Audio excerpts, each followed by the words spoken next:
Pour ne pas décourager ceux qui sont déjà connectés, il faudrait peut-être leur dire un mot. Oui, eh bien on va commencer dans une minute et je remercie tous ceux qui sont là.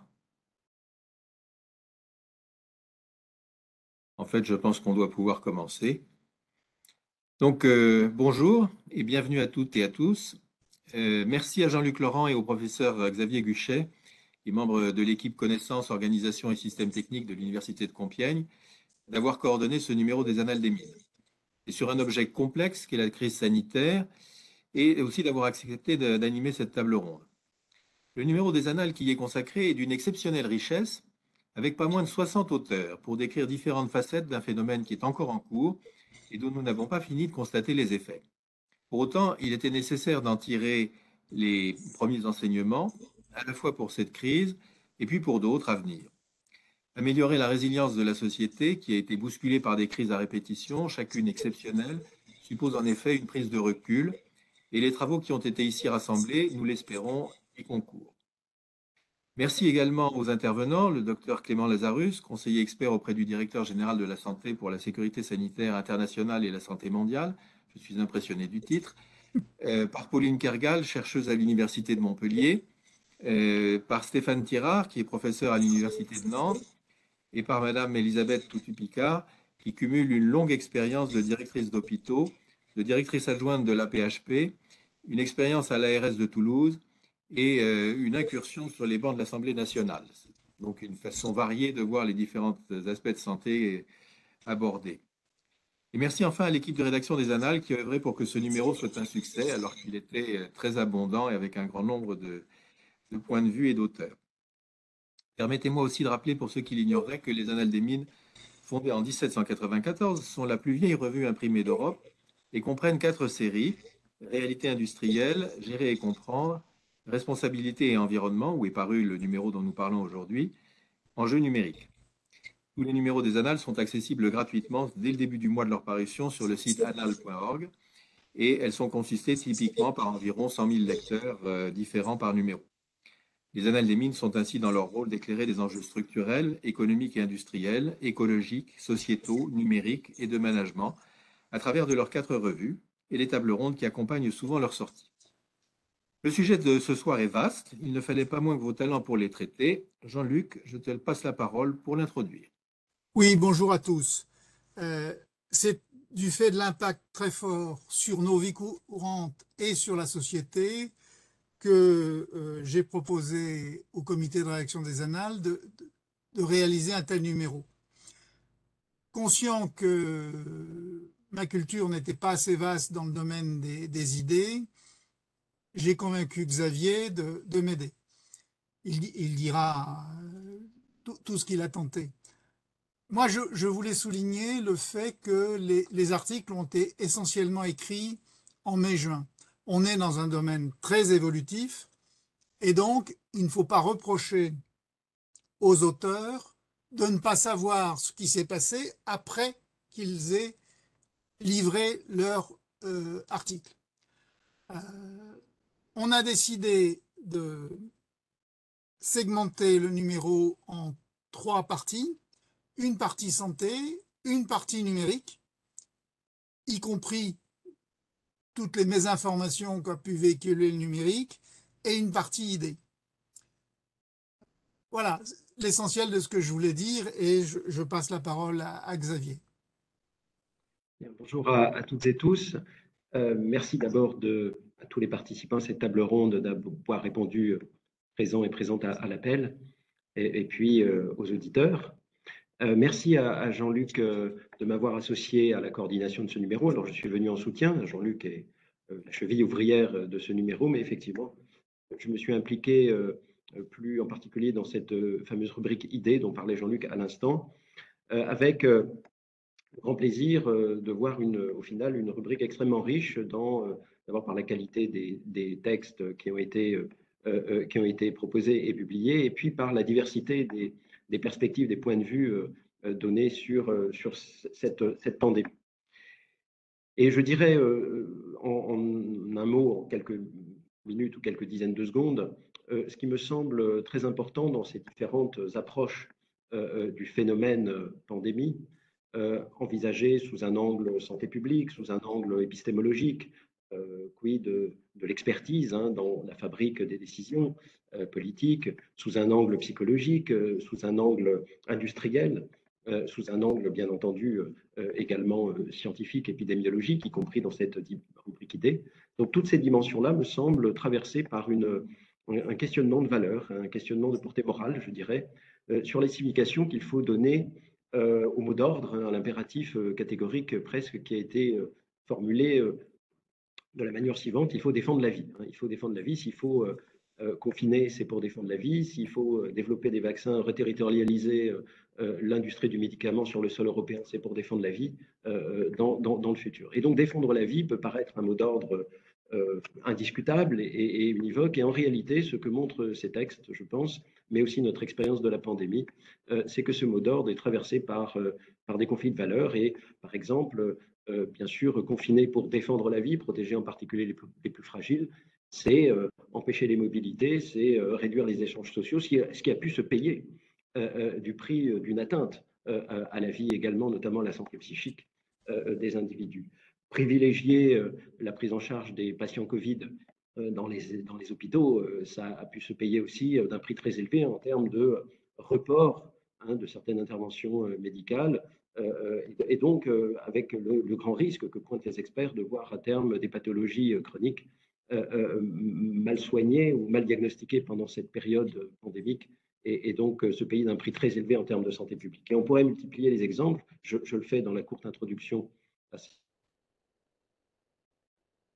non majeur, je crois, que l'on peut tirer de cette pandémie, c'est que, au-delà, bien sûr, des nécessités qu'il y a eu à prendre des mesures parfois drastiques, sans doute pour confiner, pour enrayer la pandémie, c'est peut-être un manque finalement d'espace pour questionner collectivement ces valeurs conflictuelles attachées au défendre la vie.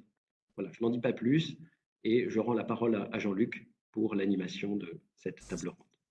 Oui, avant de passer la parole aux représentants de la Direction générale de la santé, je voulais souligner que nous n'avons pas eu d'auteurs praticiens parce que, au moment où ils auraient dû écrire, ils étaient auprès des malades. Et donc, mes différentes tentatives pour obtenir des auteurs auprès des malades n'ont pas été couronnées de succès. Je remercie encore plus la Direction générale de la santé. Et je lui passe la parole. Merci beaucoup et puis merci de nous avoir donné l'opportunité de présenter un petit peu nos réflexions dans ce très beau numéro. Donc Clément Lazarus, je suis médecin spécialiste de santé publique et je suis sous-directeur adjoint de la veille et de la sécurité sanitaire. À ce titre-là, j'ai été pendant les 3 dernières années l'un des pilotes du centre de crise sanitaire pour la Covid et donc j'ai vécu en première ligne, j'allais dire, cette crise.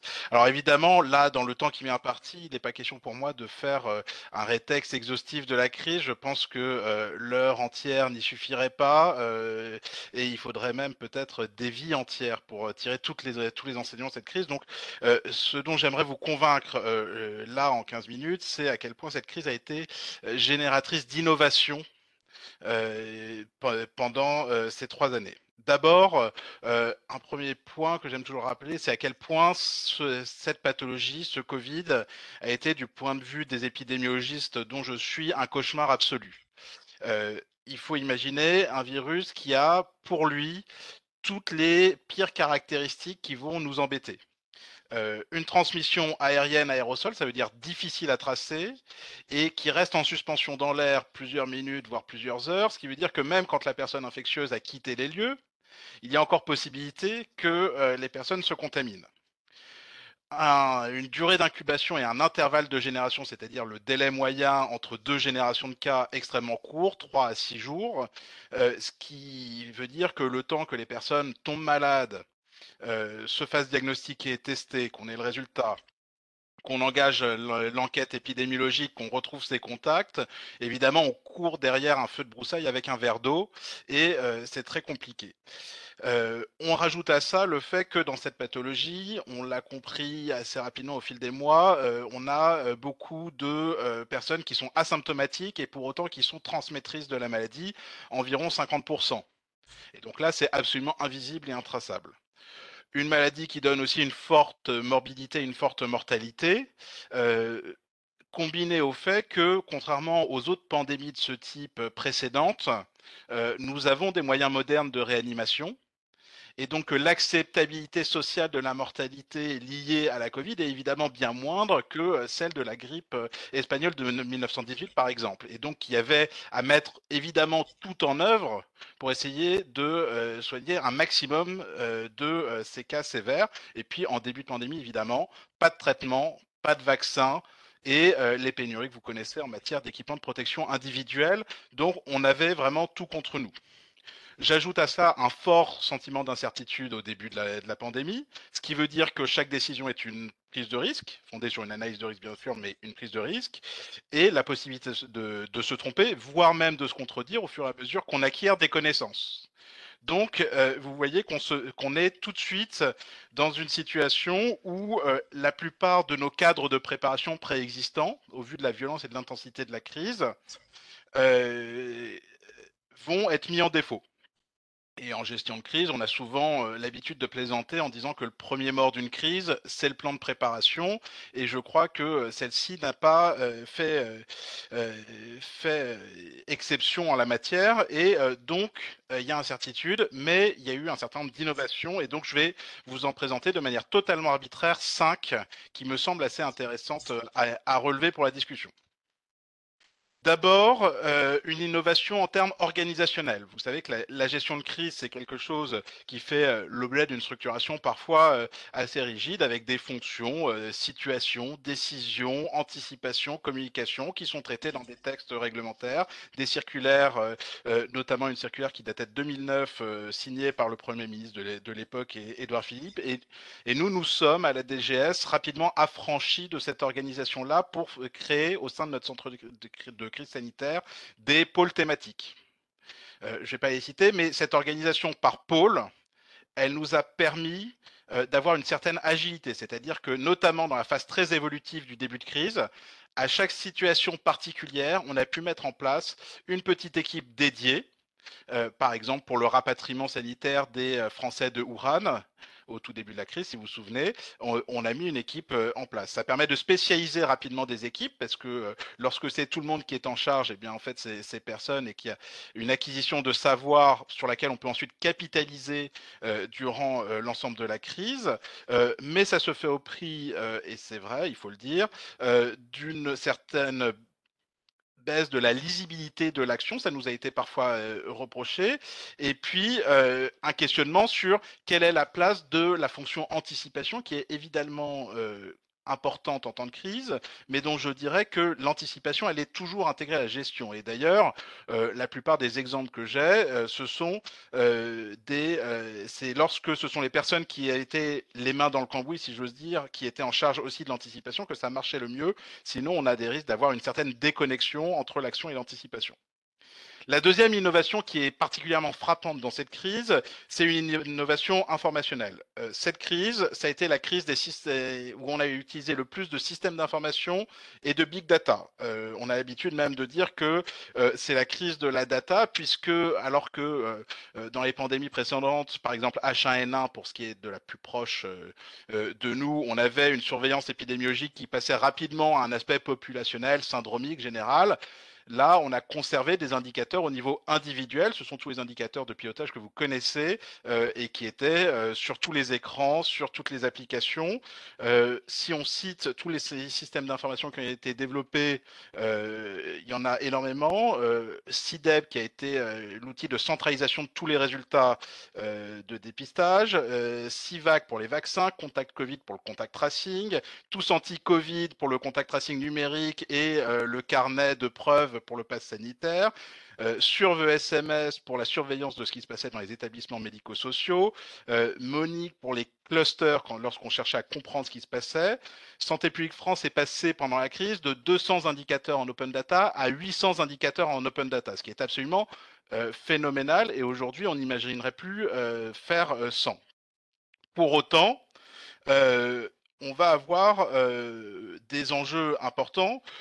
D'une part, une appropriation tout à fait remarquable de ces datas par le politique, qui s'en est servi énormément pour son pilotage, et puis le besoin de construire, je crois, au sortir de la crise, en temps de paix, un cadre pour la protection des données individuelles et des données de santé, mieux adapté au temps de crise. C'est vrai que l'interconnexion et l'interopérabilité de ces systèmes d'information a été rendue difficile par ces enjeux de protection des données privées qui sont parfaitement légitimes par ailleurs, mais je pense qu'il faut qu'on y travaille à froid dans les mois et dans les années à venir pour les prochaines crises, parce que c'est un acquis sur lequel on ne reviendra pas.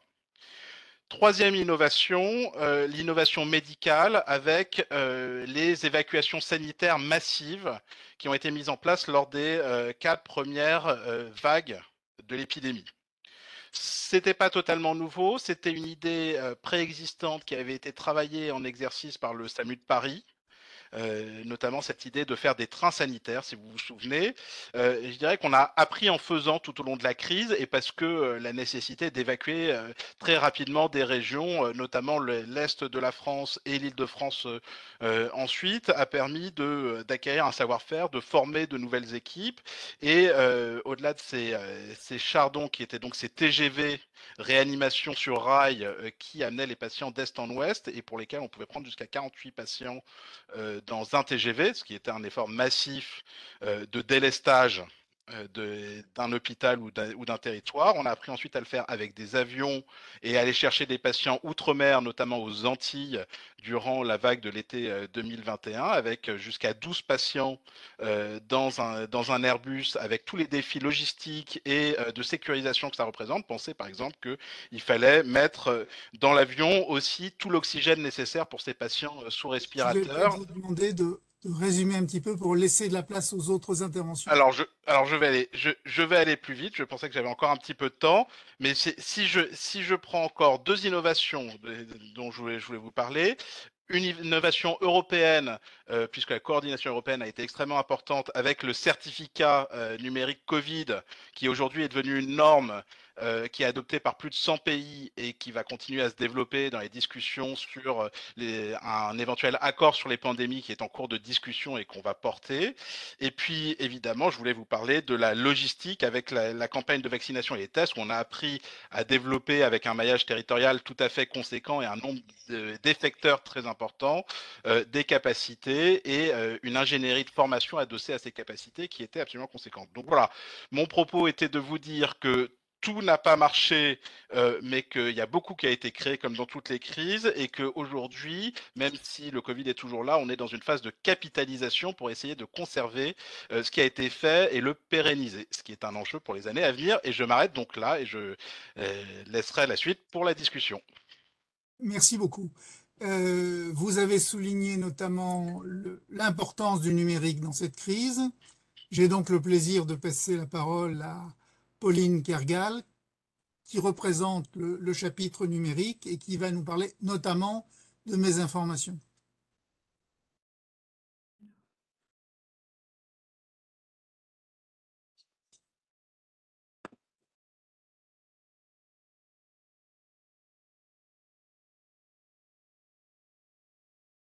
Voilà. Bon, bonjour à tous du coup, et merci pour l'invitation à cette table ronde. Donc moi je vais vous présenter un petit peu le travail qui a été réalisé en collaboration avec le professeur Edmond Baranès et la professeure Marlène Guillon sur du coup la thématique de la mésinformation dans le contexte de la pandémie de Covid-19.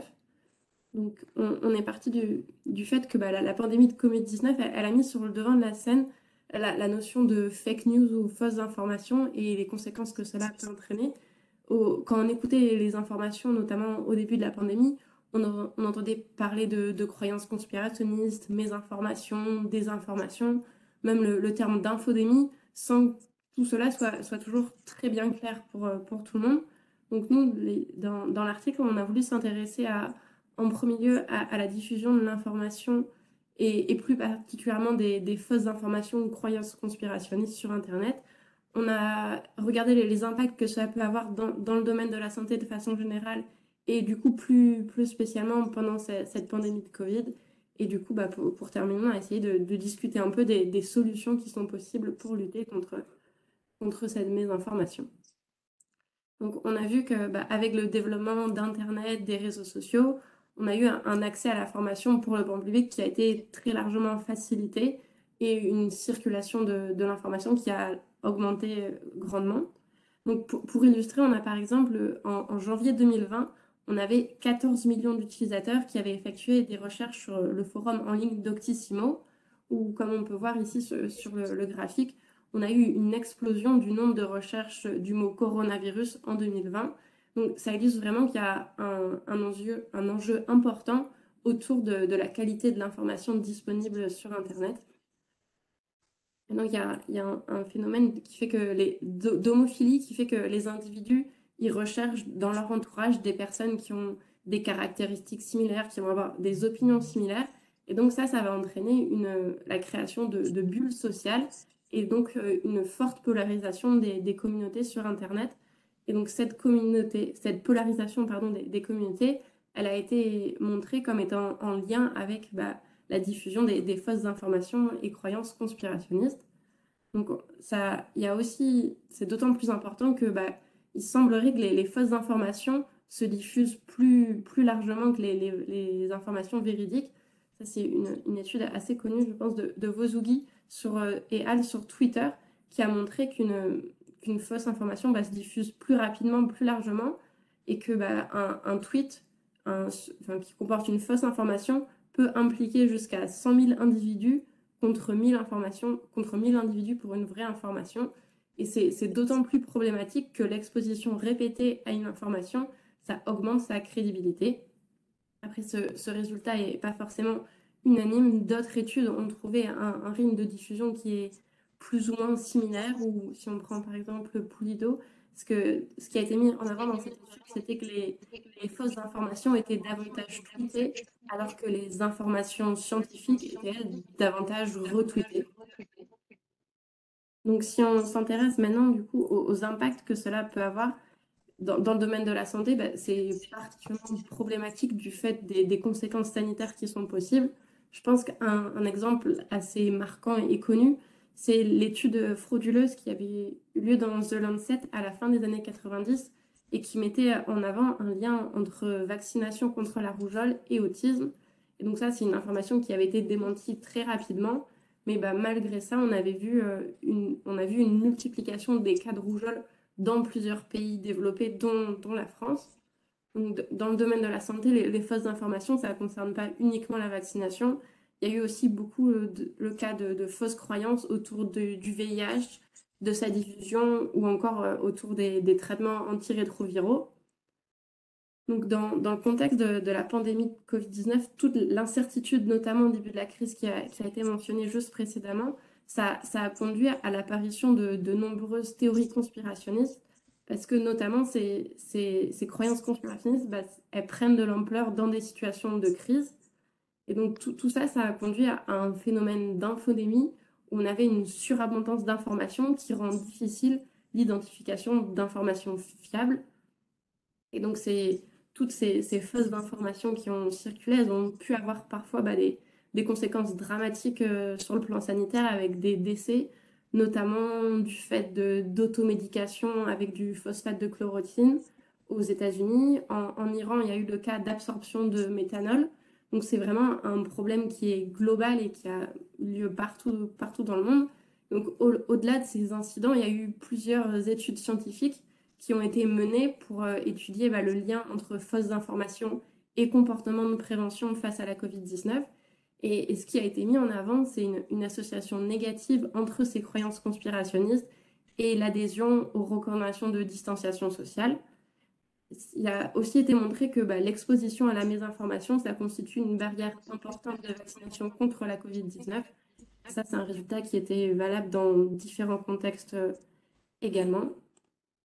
Donc, pour lutter contre cette prolifération de fausses informations sur les médias sociaux notamment. Il y a eu plusieurs campagnes de communication qui ont vu le jour. On peut penser par exemple à celle de la Commission européenne et l'UNESCO, qui avait le hashtag « Penser avant de partager », ou en anglais qui était peut-être un peu plus répandu « Think before sharing ». Il y avait aussi l'OMS qui a lancé un programme de formation en novembre 2020 sur le Infodemic Management. Donc, il y a eu plusieurs campagnes qui ont été mises en œuvre, mais ces campagnes, elles ne sont pas suffisantes en elles-mêmes. Et ça, notamment du fait de la polarisation des plateformes et des réseaux sociaux que j'ai mentionné tout à l'heure, parce que ça entraîne des groupes de personnes qui s'expriment de façon totalement différente, avec un vocabulaire différent, qui rend l'exercice, par exemple, de fact-checking souvent peu efficace pour démontrer ou pas la véracité d'une information. Et donc, on se retrouve avec cette lutte contre la diffusion des fausses informations qui est liée à la lutte contre la polarisation. Et ça peut se heurter aux intérêts économiques de ces plateformes, parce que une plus grande polarisation, ça entraîne un engagement plus élevé des individus. Et donc, qui dit un engagement plus élevé, ça implique aussi des revenus publicitaires plus importants pour ces plateformes. Donc, il y a la nécessité du régulateur, pour le régulateur public, de pouvoir travailler en collaboration avec ces plateformes pour trouver des solutions pérennes pour limiter la circulation des fausses informations. Il y a eu quelques initiatives sur différentes plateformes qui ont déjà vu le jour, mais qui semblent insuffisantes au regard des enjeux financiers. Donc là, il y a le Center for Countering Digital Hate qui a estimé que seuls les comptes anglophones anti-vaccination, ils rapportent près d'1 milliard de dollars américains par an aux différentes plateformes. Donc ça montre un peu l'importance des enjeux derrière. Donc en plus de ça, ça a été montré que les informations au début d'un événement catastrophique, d'une crise, ont une vitesse de diffusion qui est beaucoup plus élevée que celles qui sont diffusées a posteriori, lorsque le flux d'informations est déjà plus important. Donc il y a vraiment un rôle clé des premières informations en temps de crise. Et donc pour cela, il semble nécessaire de développer des outils de solutions en temps réel pour détecter le plus rapidement possible les fausses informations et réussir à lutter contre celles-ci. Donc peut-être en augmentant la présence des agences de santé publique, des organes de décision sur ces plateformes digitales. Ça a aussi été montré avec d'autres études que les personnes qui adhèrent à une théorie conspirationniste sont plus susceptibles d'adhérer à d'autres croyances conspirationnistes, même s'il n'y a aucun lien entre celles-ci. Et donc, il y a vraiment une nécessité de synergie dans la lutte de campagne contre les fausses informations, que ce soit dans le domaine sanitaire, sur la thématique du réchauffement climatique ou n'importe quoi d'autre. Il faut vraiment essayer de travailler ensemble pour lutter contre ce phénomène. Il y a... Pardon, excusez-moi. Oula. Hop, excusez-moi. Donc, il y a eu un workshop organisé par l'Université de Yale en fin 2017, Fighting Fake News, qui a mis en avant dans son rapport différents leviers pour lutter contre la mésinformation. Et donc, de ce rapport et de la littérature plus générale, il apparaît que la confiance dans les institutions démocratiques, c'est crucial pour cette lutte. Mais malheureusement, il n'y a pas de solution miracle qui serait facile et globale pour lutter contre la diffusion des fausses informations. Mais en revanche, on peut essayer de mettre en œuvre des moyens de régulation directs ou indirects sur différents segments du marché de l'information pour aider à cela. Et donc, par exemple, ce qui serait possible, ce serait le cas, comme c'est le cas en Finlande, de l'enseignement au niveau primaire ou secondaire d'une appréhension critique de l'information avec une démarche de vérification systématique.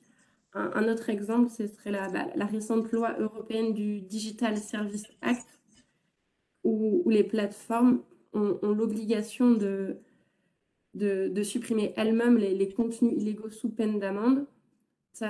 Une autre application, ça pourrait être le développement encore davantage de la technologie CAPTCHA ou similaire pour empêcher le partage des fausses informations par des robots. Donc, je pense que je suis à peu près à ma limite de temps, mais donc pour résumer en une phrase, il y a un réel enjeu autour de la diffusion des fausses informations en santé. Et même si c'est pas forcément facile, il y a quand même plusieurs pistes d'amélioration qui sont possibles pour le futur, pour essayer d'améliorer tout ça. Voilà. Merci beaucoup du coup. Eh bien, merci. Ça montre la richesse de la thématique. Je propose de passer la parole au professeur Tirard qui va nous analyser le fonctionnement du conseil scientifique. Bonsoir. Merci beaucoup d'avoir accepté mon article dans ce super numéro et également de m'avoir convié à partager ce moment avec vous ce soir. J'ai donc effectivement porté mon intérêt sur les avis du conseil scientifique. J'ai sans doute, comme vous, été frappé lors de la déclaration du président de la République au soir du 16 mars, par le fait qu'il se référait plusieurs fois à la caution des scientifiques. Dans son discours, il nous a dit « les scientifiques disent », nous avons décidé avec les scientifiques, les éclairages donnés par les scientifiques. Et tout naturellement, dès lors que les avis du conseil scientifique, ce conseil qui a donc été créé dans les premiers jours de la crise, ont commencé à être publiés, je me suis intéressé en tant qu'épistémologue assez naturellement à leur teneur. Et j'entends une sorte d'écho, j'espère que...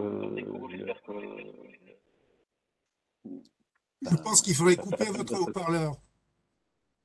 Je vais couper mon haut-parleur, oui, tout à fait. Vous m'entendez toujours néanmoins? Oui. Donc le conseil scientifique, comme vous le savez, est une instance était une instance pluridisciplinaire. Elle a été présidée par Jean-François Delfraissy, lui-même immunologue. Il y a des infectiologues, un virologue, un médecin de ville, une réanimatrice, un modélisateur, une sociologue, une anthropologue. Ceci dans sa première composition. Et cette composition a bougé au fil du temps, a évolué au fil du temps. On tout laisse penser au vu des textes de ces textes, et je précise que je me suis livré à une lecture des textes en les prenant au mot.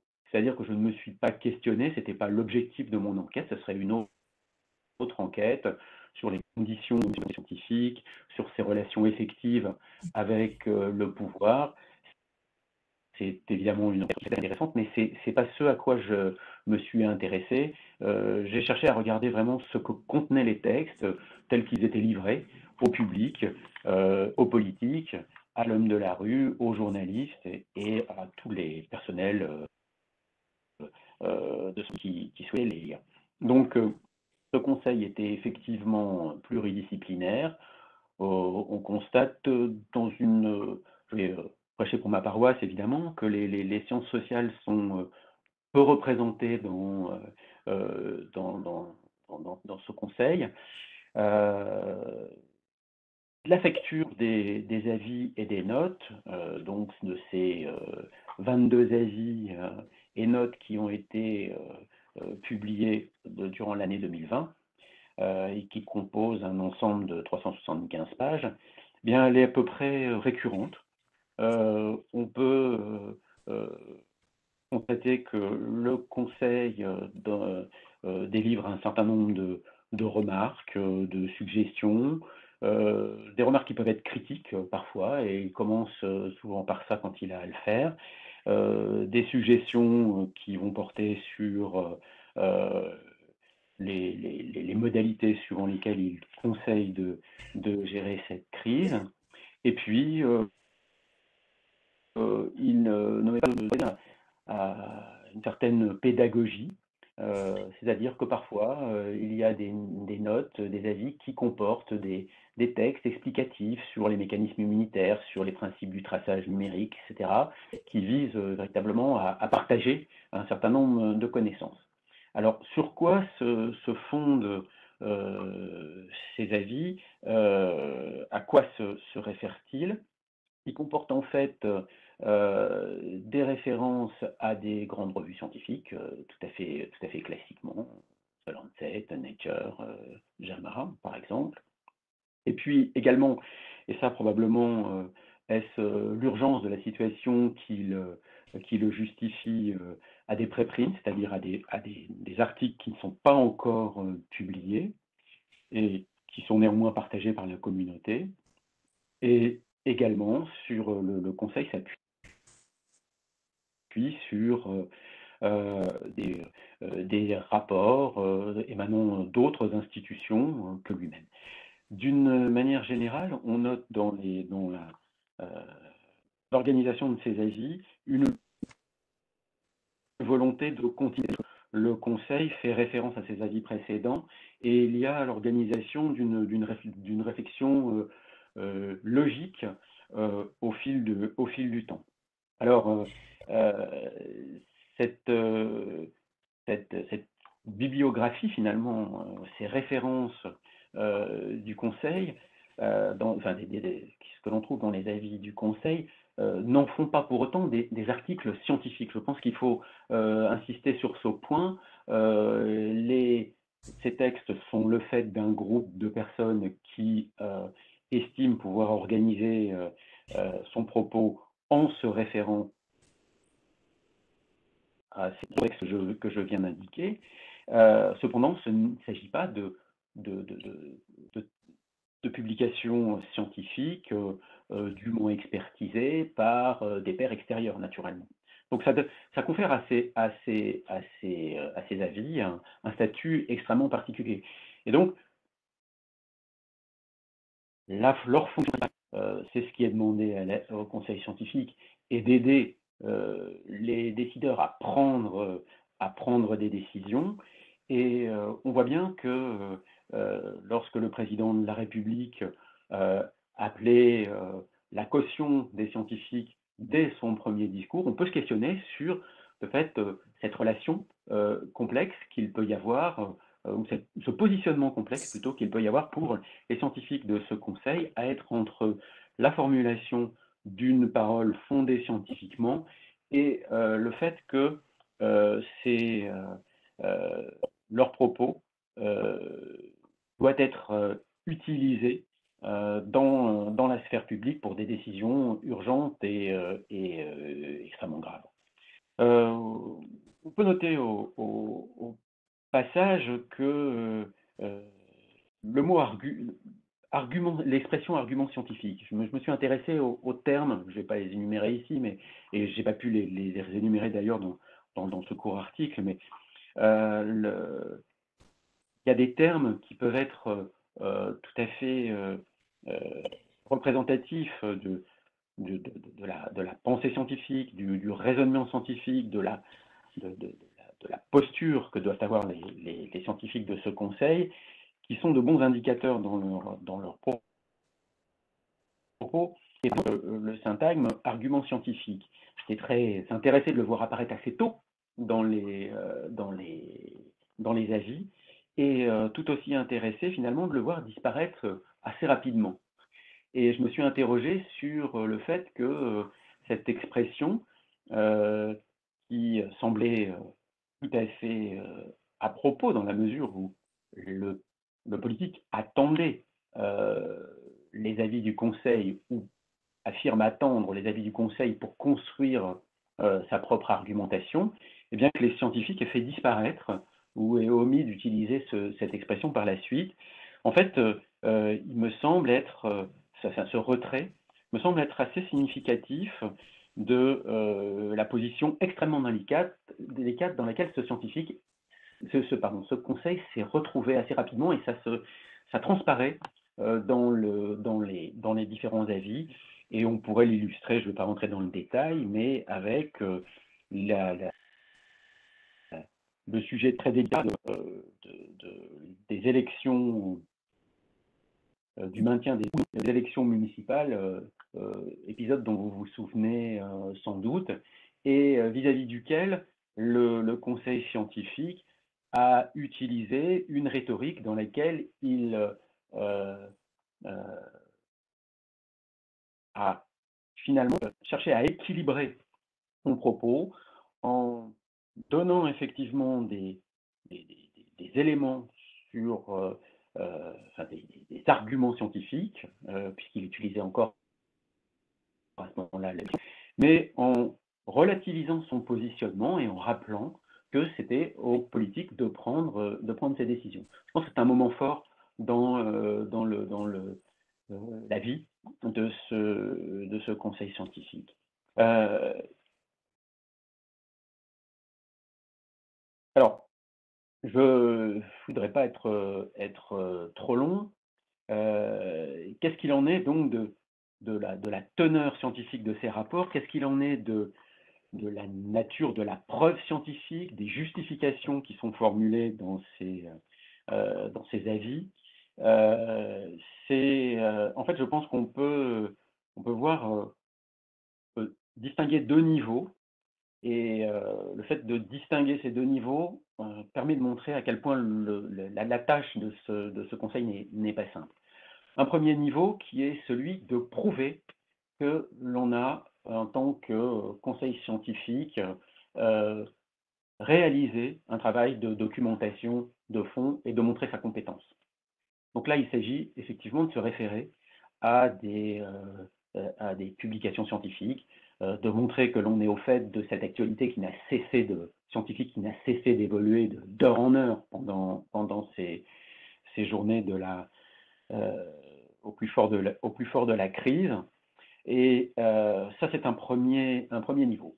Avec une grande difficulté, c'est que justement les connaissances évoluaient et que le Conseil était obligé de prendre en compte l'évolution de ces connaissances et de traiter cette incertitude qui est scientifique, qui était évidente. Et par ailleurs, il s'agissait, et c'est donc assez rapidement que le Conseil a été contraint d'avoir cette posture, d'intégrer ces connaissances scientifiques dans un discours plus général, et on voit que le Conseil a appris d'une certaine façon à prendre en compte un certain nombre d'autres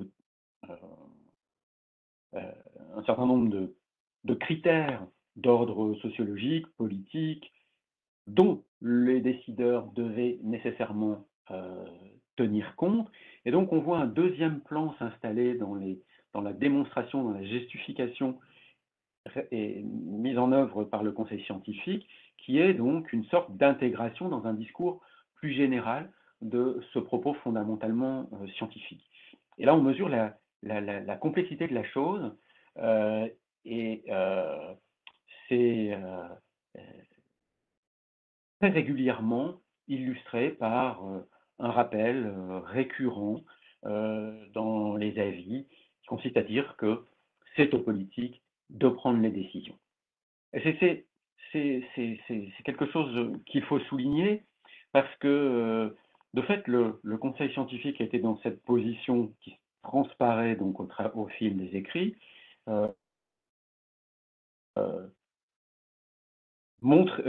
posséder une connaissance scientifique, médicale la plus fine possible de la situation et essayer de la mettre en perspective avec les décisions que les décideurs seraient à même de prendre, en quelque sorte, en insistant sur le fait que ce sont aux politiques de prendre leurs responsabilités, quand bien même les politiques eux-mêmes ne cessaient, quand cela leur permettait de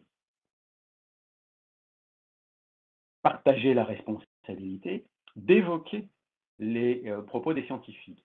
Donc il y avait une sorte d'aller-retour entre le plan scientifique traité par le Conseil scientifique, qui s'attachait à rester dans les limites de sa compétence de simple conseil, en quelque sorte, et le politique qui pouvait engager la responsabilité du conseil scientifique en tant que fournisseur de la connaissance scientifique et médicale. Donc une situation qui me semble extrêmement difficile, surtout dans un contexte de crise aussi vif que celui-là, et qui, me semble-t-il, a probablement rendu très difficile, mais était-ce possible de faire autrement? Je ne sais pas, mais ça a rendu sans doute très difficile pour le conseil scientifique le fait d'évoquer le doute et de rappeler, d'expliquer et de montrer que la connaissance n'est pas absolue et que l'on devait douter et que les connaissances pouvaient évoluer, et de ne pas livrer de certitudes sur lesquelles tout le monde aurait été content de pouvoir s'appuyer, des scientifiques comme la population. Or, évidemment, sciences et médecine n'évoluent pas dans des situations de certitude absolument. Et une des leçons épistémologiques peut-être de cette crise, puisque ce soir on regarde les choses avec tout de même un peu de recul, même si la ligne est toujours présente, c'est peut-être s'interroger sur cette difficulté à faire coexister le doute qui n'est pas qu'on ne peut pas éviter, et puis de prendre des décisions et d'agir malgré ce doute. Je vous remercie.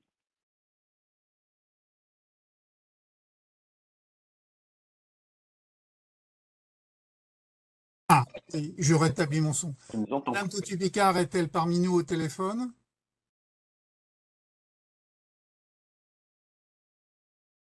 Pas encore. Ah si. Voilà. Donc, elle a une expérience riche dans le domaine de la santé. Elle a été députée et elle a été aussi présidente du comité interministériel sur les santé et environnement. Elle a souhaité orienter son article sur la composante animale de la crise. Je lui passe la parole. Et je la remercie d'intervenir malgré ses ennuis de santé actuels.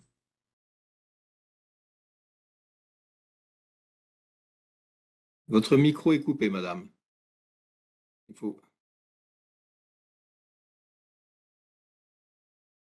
Est-ce que vous m'entendez cette fois-ci? Oui, voilà. Bon, très bien. Bien, écoutez, bonsoir à tous et merci de me donner la parole sur cette thématique.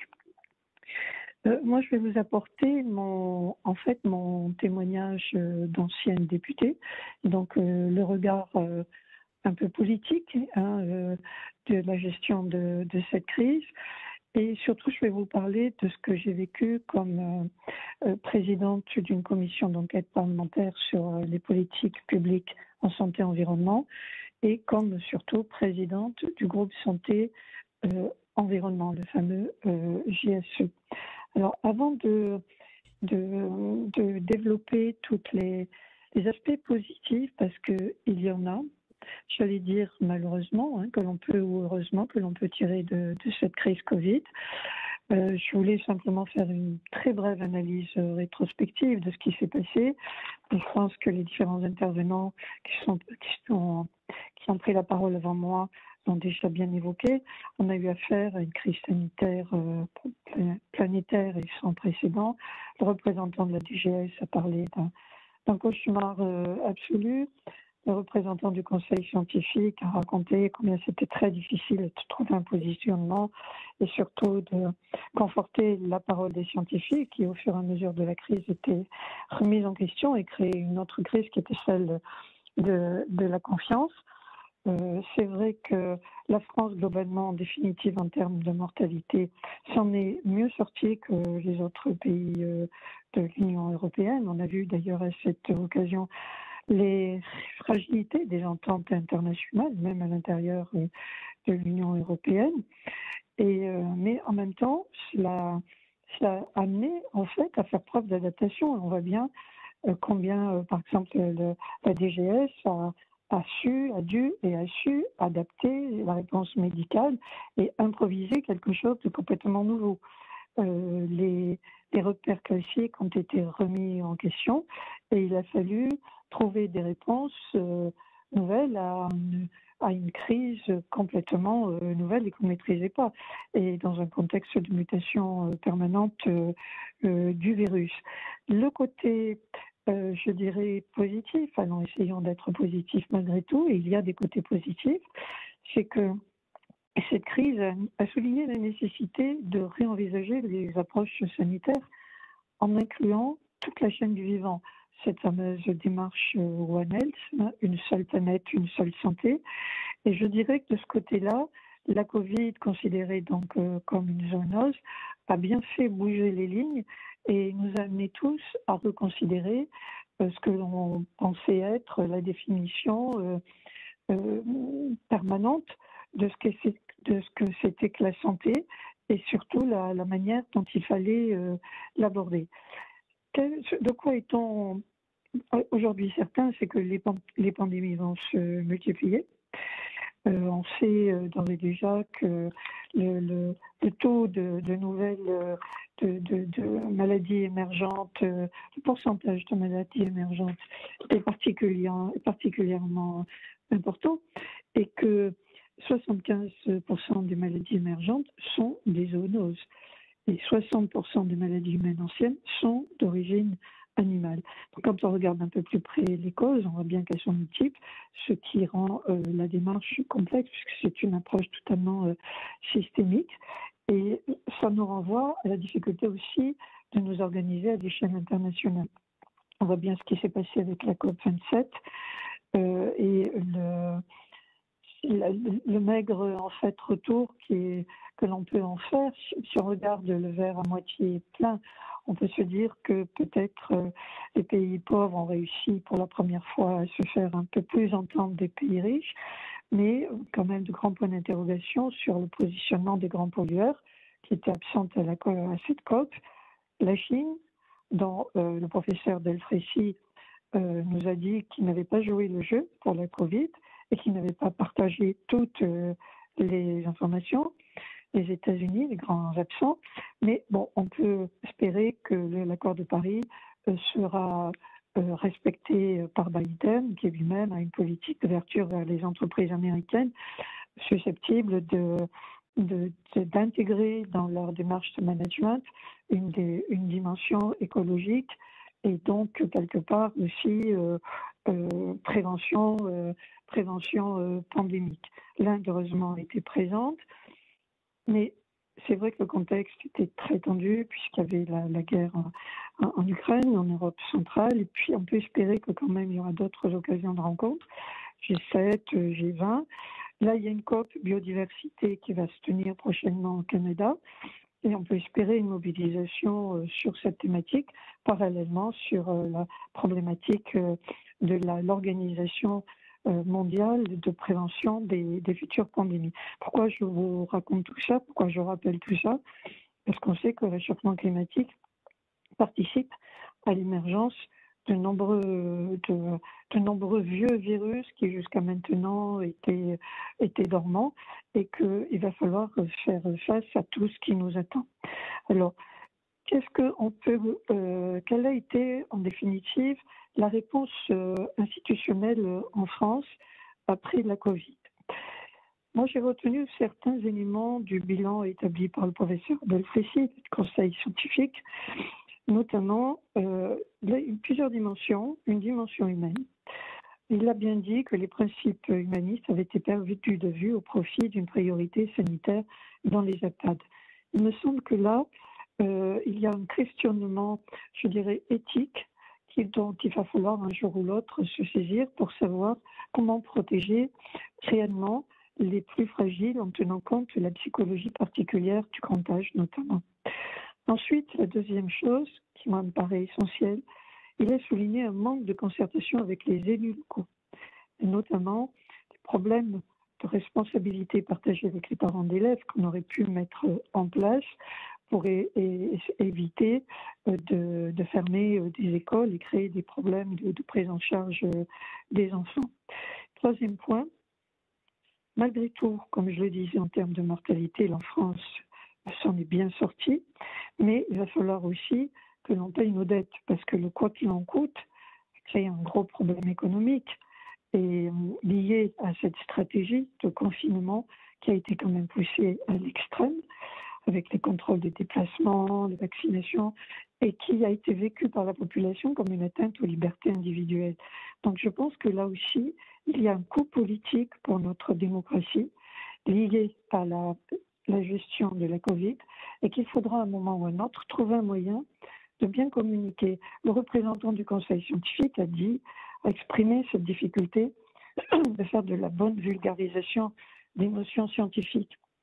C'est vrai que tous les Français se sont transformés pendant l'épidémie de la Covid en épidémiologistes et qu'on a entendu tout et son contraire pendant toute cette phase. La représentante, la personne qui est intervenue sur le chapitre numérique a bien expliqué la difficulté à lutter contre cette mésinformation, ces fake news qui tombaient de tous les côtés. Et tout ça, ça va coûter politiquement à notre démocratie. Alors, difficile d'imaginer après coup si on aurait dû ou pu faire autrement.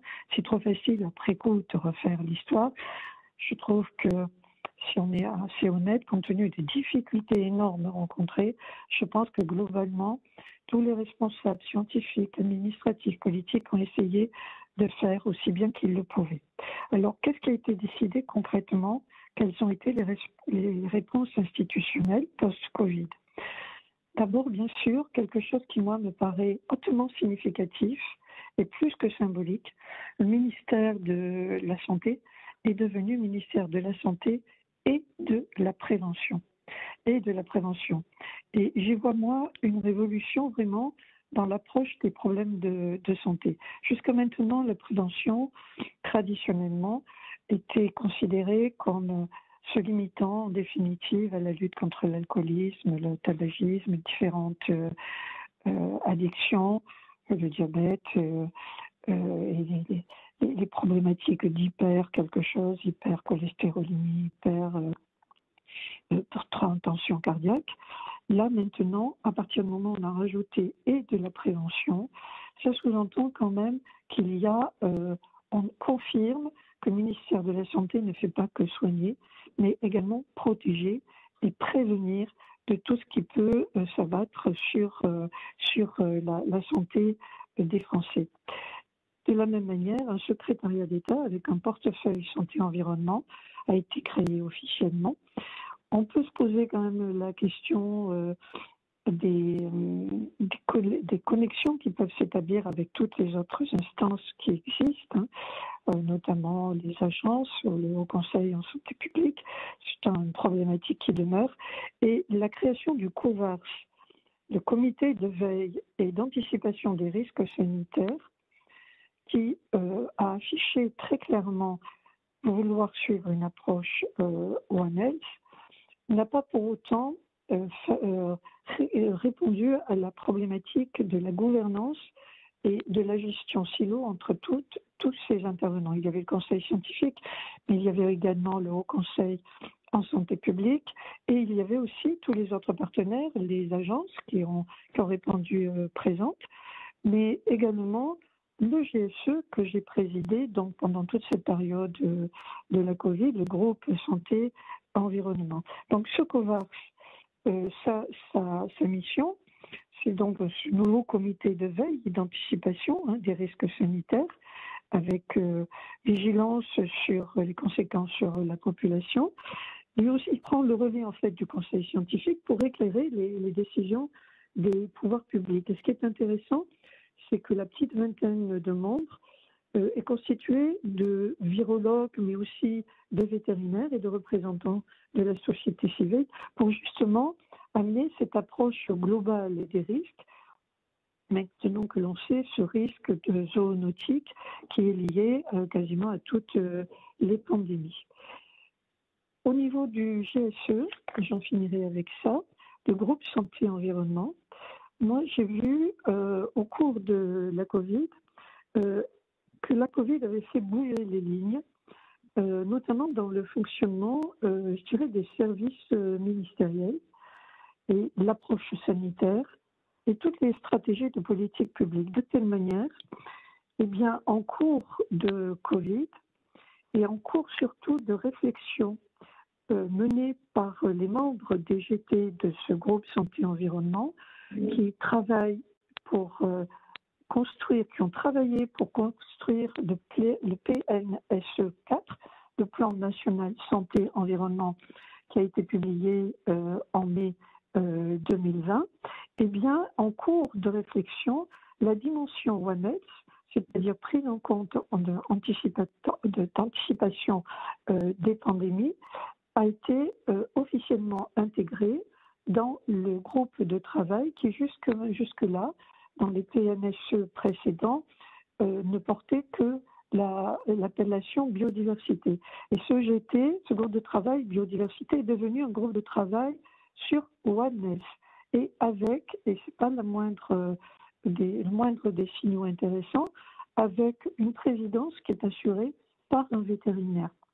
Donc, déjà, cette intégration donc dans les démarches de politique publique de santé et environnement, et vous êtes bien d'accord que la zoonose, c'est vraiment l'expression type, presque modèle de l'impact des interactions santé-environnement sur la santé humaine, mais la santé aussi de l'environnement et des animaux.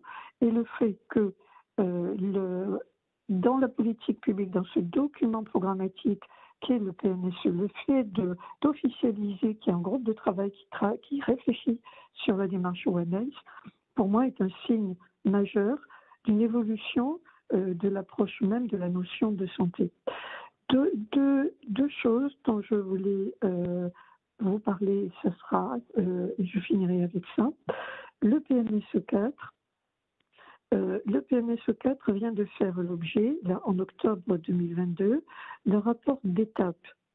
Et ce rapport d'étape souligne que le bilan est extrêmement positif de l'engagement de toutes les parties prenantes de ce GSE, que j'ai eu le plaisir intellectuel et vraiment l'honneur de présider pendant ces 4 années, puisque 98% des actions qui est inscrite dans le PNSE 4 sont ou en cours ou déjà réalisées, avec un engagement financier qui n'est pas neutre, puisque 76 millions d'euros ont été dépensés en une année sur un budget prévisionnel de 177 millions d'euros prévus pour les 5 ans que dure le plan. Et dernière chose dont je voulais vous parler, deux autres choses, pardon. On a parlé de la gestion des données. Je ne sais plus lequel des... Oui, c'est la dame la personne qui est intervenue sur l'espace commun de partage de données, mais également ça a été évoqué par le représentant de la DGS, la crise de la data, a-t-il dit, une crise de la data informationnelle.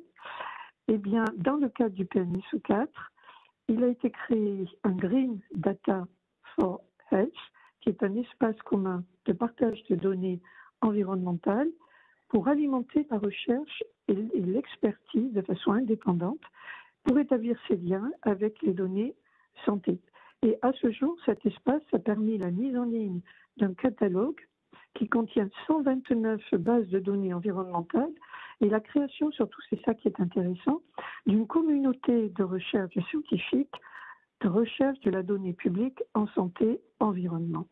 Et enfin, je soulignais tout à l'heure, je soulignais une des conclusions du professeur Delfrécy sur le manque de concertation avec les élus locaux et la responsabilité nécessairement partagée avec la société civile. Un livret vient d'être édité qui s'appelle « Agir pour un environnement favorable à la santé », quelle, au pluriel, politique locale en santé, environnement. C'est un livret qui a été co-construit avec le CEREMA, mais surtout avec un groupe de travail dont j'avais demandé la création à la suite de la commission d'enquête. Je lui ai fait une 60aine de propositions, dont un certain nombre ont été intégrées dans le PNSE 4, et j'avais souligné la nécessité de territorialiser la santé environnement et donc de territorialiser la gestion anticipatrice des crises au niveau des territoires.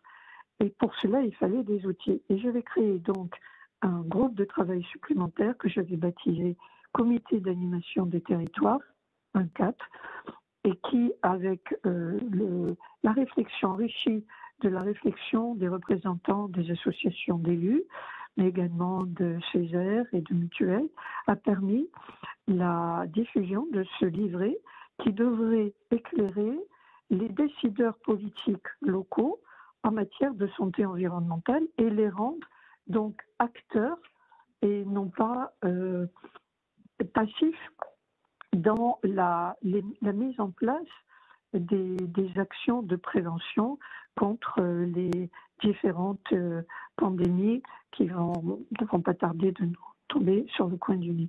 Et ce livret, Agir pour un environnement favorable à la santé, vient en complément d'un site informatique qui a été créé par le MTE, le ministère de la Transition écologique, baptisé Territoire engagé pour un environnement ma santé. J'avais demandé, puisque je suis une ancienne élue locale de la ville de Toulouse et de la métropole de Toulouse, et je sais les difficultés que l'on peut rencontrer quand on n'a pas de support méthodologique pour se lancer dans des démarches de santé et environnement. Et donc, j'avais demandé à ce qu'il y ait un site Internet qui permette en définitive d'aller trouver des solutions très concrètes. Donc, tout ça pour vous dire que les politiques publiques ont évolué, ont intégré cette notion de prévention des futures pandémies. Et je dois dire que vraiment, moi j'ai vu comment ça fonctionnait de l'intérieur du système, je peux dire que vraiment, cette crise a vraiment boosté en fait la dynamique interne au système, notamment dans le travail du groupe santé-environnement. Ensuite, reste à savoir, à l'épreuve du feu, j'espère que ça sera un feu qui ne sera pas trop difficile et trop mortel. Quelle est l'efficacité de toutes ces démarches? Une chose est certaine, c'est qu'il y a une très forte attente de la population. On disait tout à l'heure que beaucoup de personnes avaient consulté tous les sites en ligne des différentes agences et des ministères de la Transition écologique et du ministère de la Santé. C'est pas pour rien. Et comme il y a eu toutes ces frustrations emmagasinées à cause du confinement, je pense qu'il faut y prêter attention et que donc il faut aussi partager. Moi, je suis vraiment une fervente avocate de la nécessité, parce que pour moi, ça me paraît être absolument nécessaire, partager le pouvoir. Nous n'avons pas trop l'habitude en France, parce que nous avons un mode de gouvernance très centralisé, très parisien, mais il est absolument nécessaire de déconcentrer et de travailler en relation étroite avec les décideurs locaux, parce que ce sont eux qui, pendant le Covid, ont été en première ligne pour répondre à l'angoisse de leurs administrés. Merci beaucoup. Merci pour cette ouverture. Je crois que dans notre programme, c'est le moment où on va recueillir les questions qui remontent des participants. Je me tourne vers la rédaction. A-t-on déjà reçu des questions? Oui, j'en ai quelques-unes déjà. Je peux peut-être commencer par celle-là. La première, c'est que il y a une question de coopération internationale, avec d'une part un volet objectif qui plaide pour plus de coopération, et d'autre part le constat qu'en situation de crise, chaque pays tend à privilégier ses intérêts. Donc, quel bilan est-ce qu'on peut en tirer en termes de progrès accomplis ou de tensions subies au cours de la crise? Qu'est-ce qui est apparu comme particulièrement utile ou particulièrement nuisible? Une deuxième question qui est en fait une sous-question de la précédente sur les infox, et donc qui concerne l'exposé qu'a fait Pauline Kergal. Donc on a des virus virtuels aussi virulents que les virus physiques, et on a depuis maintenant 3-4 mois le Digital Service Act qui est entré en vigueur. Est-ce qu'il y a des déclinaisons qui sont sur les cas qui peuvent justifier une intervention des très grandes plateformes pour filtrer certains contenus sous peine d'amende? Ça, c'est une question qui peut aussi concerner le docteur Lazarus. Je propose qu'on Et voilà. passe d'abord la parole à la DGS pour ta première question et bien entendu à Pauline Kergal pour la deuxième. Donc, quelle coopération internationale en période de crise? Alors c'est une très bonne question parce que je crois qu'il y a un paradoxe qui est que le réflexe naturel a été pour chacun de protéger son territoire et pourtant dès le début de la crise il y a eu une volonté de coopération internationale qui a été tout à fait conséquente. Si vous vous souvenez au tout début de la crise, la première action majeure que prend le ministre Olivier Véran quand il arrive au ministère de la Santé, c'est d'aller voir ses homologues européens puisque à ce moment-là, la crise, elle se localise en Italie, en Lombardie plus exactement, et donc va être prise la décision qui est tout à fait majeure de dire on ne ferme pas les frontières intérieures de l'Union, mais on ferme les frontières extérieures de l'Union. Et donc il y a quand même un embryon de coopération internationale dès le début.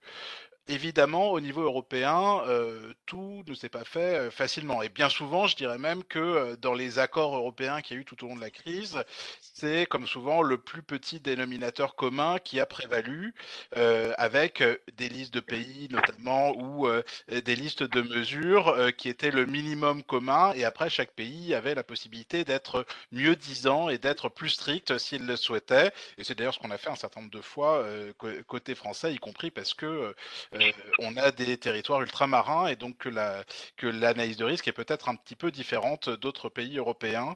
C'est tout à fait majeur.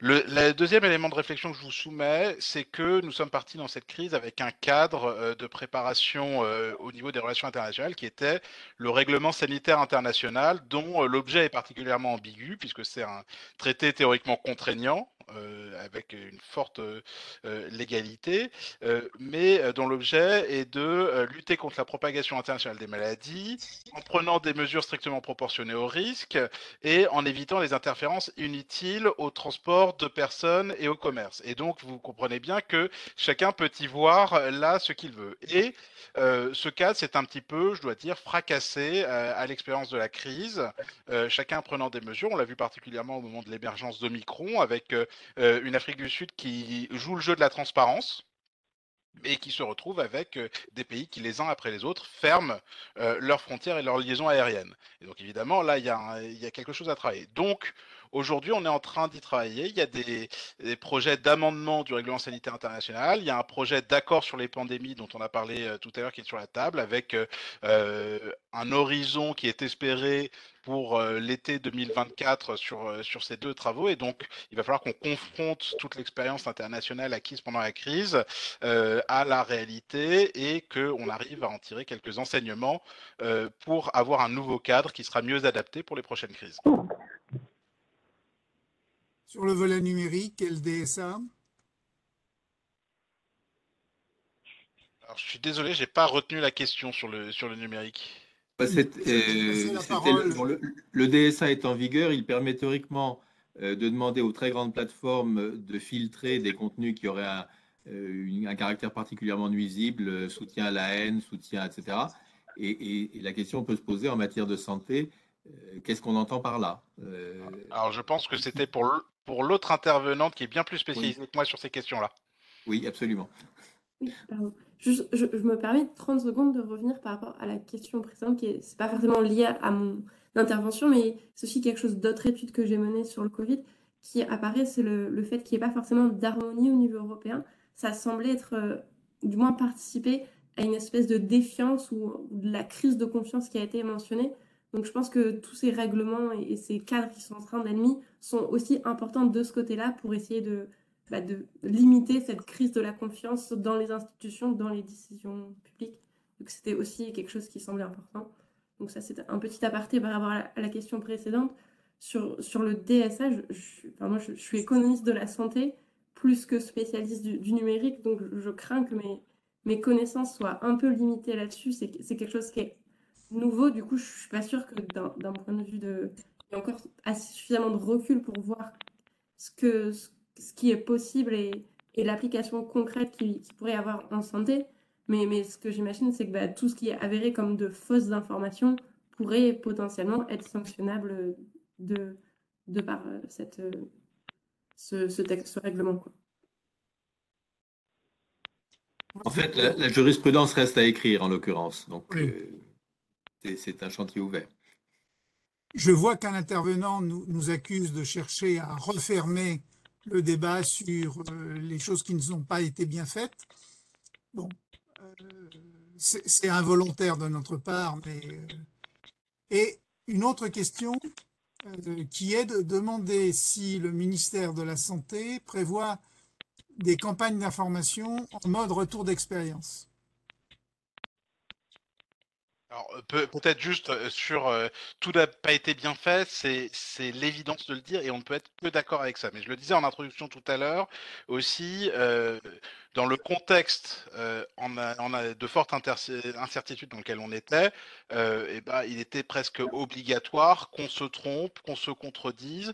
Et donc les rétextes sont là pour s'améliorer. Et effectivement, aujourd'hui, j'ai fait le choix de parler des innovations parce que ça paraissait intéressant de le faire sous cet angle-là, mais bien entendu, on tire les rétextes, y compris les choses désagréables qu'on a à se dire. On peut prendre évidemment les questions de logistique en début de crise, les questions de communication sur les risques, où on a été mis en défaut sur des contradictions et qui nous ont valu beaucoup de critiques et surtout une perte de confiance qui mettait en difficulté ensuite pour passer les bons messages, sur l'agilité, sur un certain nombre de déploiements d'outils.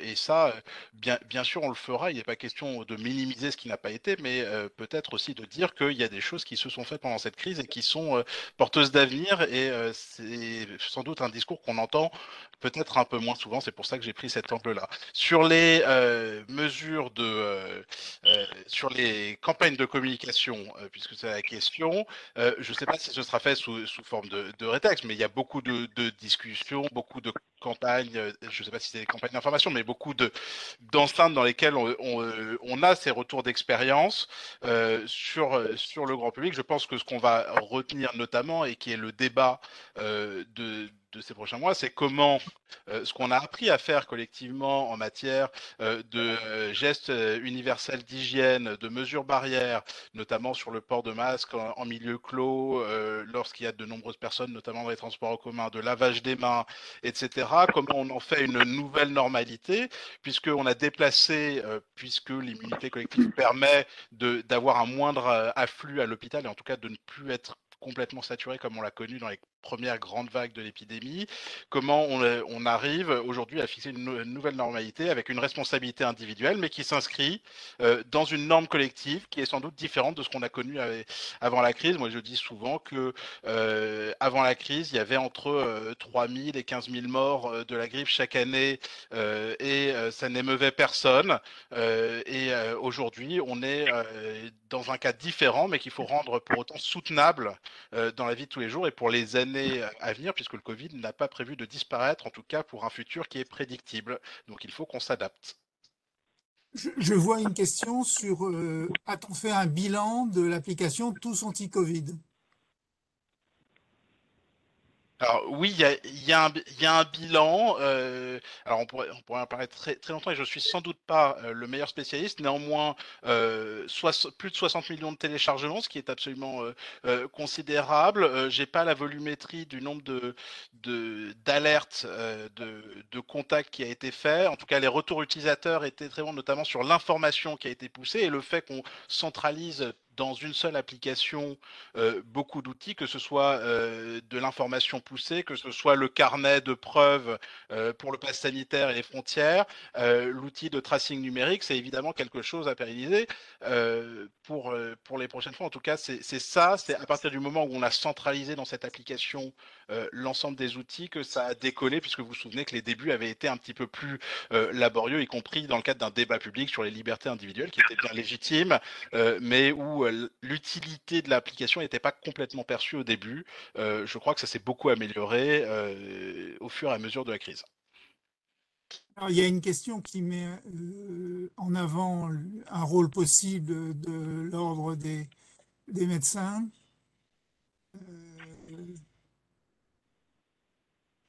J'essaye d'agrandir un peu la fenêtre. Oui, les médecins médiatiques se sont déchaînés sur les chaînes d'info. L'ennui, c'est qu'ils n'étaient pas souvent d'accord entre eux. Oui, d'accord. Et est-ce qu'il y a des leçons à tirer? L'ordre des médecins ne pourrait-il pas jouer un rôle? Si je peux compléter sur cette question, il y a eu un certain nombre de chercheurs, y compris des membres du CNRS, qui se sont exprimés en dehors de leur domaine de compétences et se sont érigés en professeurs de médecine tout d'un coup, ce qui n'était pas extrêmement favorable. Donc, ça peut aussi être relié à des règles d'éthique basiques. Et il y a une question sur la campagne de rappel de vaccination qui semble patiner. Est-ce grave? Si oui, comment peut-on faire mieux? Alors, peut-être sur la première question sur les médecins médiatiques, mais l'intervenante sur l'aspect informationnel de la crise pourra sans doute compléter. C'est évidemment un sujet d'éthique avant tout, et donc quand on parle d'éthique, l'ordre des médecins a tout à fait sa place. Peut-être à lui de tirer ses propres conclusions, et c'est évidemment pas à la DGS de le faire, sur la réactivité de ces procédures en temps de crise. Il y a peut-être là quelque chose à améliorer. Il faut faire aussi attention à ne pas rogner sur la liberté d'expression des uns et des autres, et en tout cas, c'est pas il faut que le débat scientifique, lorsqu'il est bien mené, puisse s'exprimer, y compris qu'on puisse entendre des opinions divergentes. Donc on est là sur un fil. Le fil conducteur, c'est l'éthique. Je suis tout à fait d'accord. Il faut faire attention. Sur le rappel de vaccination, oui, ça patine. Est-ce grave? Oui, parce qu'il faut que les personnes qui sont éligibles à la vaccination aillent se faire vacciner. Et comment faire mieux? Il y a un certain nombre d'éléments de campagne, de relance des campagnes d'information, de relais sur les informations et sur les cibles de la vaccination qui ne sont pas toujours très clairs, qui sont prévus. Et je crois, pour ma part, beaucoup au relais des professionnels de santé. Et donc, il y a des actions de resensibilisation des professionnels de santé pour qu'ils soient les relais auprès des patients, parce que la confiance des patients vis-à-vis des professionnels de santé est très importante. Et donc, c'est par là que ça marche le mieux. Je peux en porter témoignage. Moi, si je suis vacciné 5 sur 5, c'est grâce à mon pharmacien qui m'a dit c'est disponible, vu votre situation et vu votre précédente vaccination, vous devriez y aller.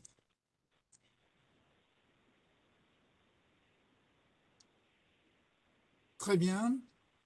Je me tourne vers Grégoire. Il ne semble pas y avoir d'autres questions. Je voudrais peut-être faire une Je remarque. t'en prie. Bon, merci d'abord pour la richesse de ces 4 interventions et des échanges qui ont suivi. Ce qui me frappe beaucoup, c'est la récurrence du thème de l'éthique, hein, qu'on a entendu à plusieurs reprises et dans plusieurs exposés, et aussi dans la discussion que nous venons d'avoir. Et je crois effectivement que, comme on l'a vu, hein, cette pandémie a amené à beaucoup de reconfigurations de tous ordres, organisationnels. Je ne vais pas reprendre, hein, tous les éléments que le représentant de la DGS a présentés, mais enfin, reconfiguration à tous les niveaux, mais aussi, je pense, dans le domaine de l'éthique, puisque ce qui est très frappant, c'est qu'un certain nombre de différences, ou en tout cas voilà, d'éléments de distinction dans le champ de l'éthique semblent brouillés. En écoutant Stéphane, tout à l'heure, Stéphane Tirard, et en lisant son papier, je ne peux pas m'empêcher de penser à la distinction weberienne entre l'éthique de conviction et l'éthique de responsabilité. Et on voit bien que le conseil scientifique, finalement, s'est trouvé en tension entre ces deux éthiques qu'il a dû assumer. Une éthique de conviction fondée sur la mise en œuvre du doute, hein, comme l'a rappelé Stéphane Tirard, la mise en œuvre du doute méthodique au sein d'une communauté scientifique, qui est une valeur, un ethos, hein, qui fait partie de l'ethos des savants.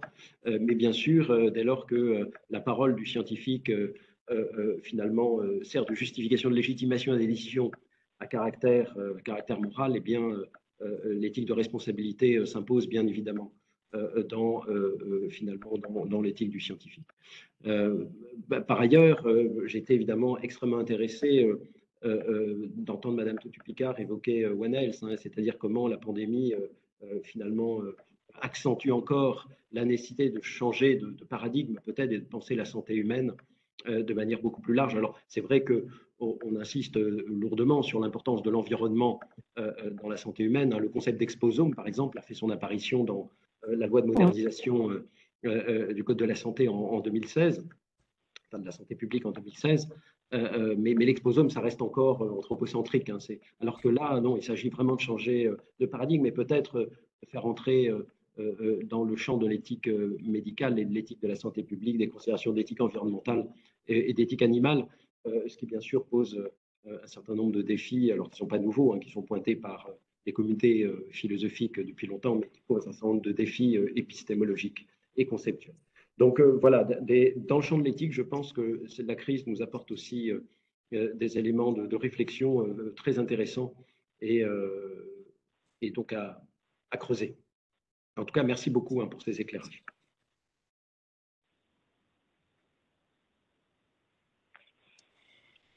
Bon, il y a une dernière question qui met en avant le fait qu'il y aurait dans les RS des gens qui ne sont pas des médecins.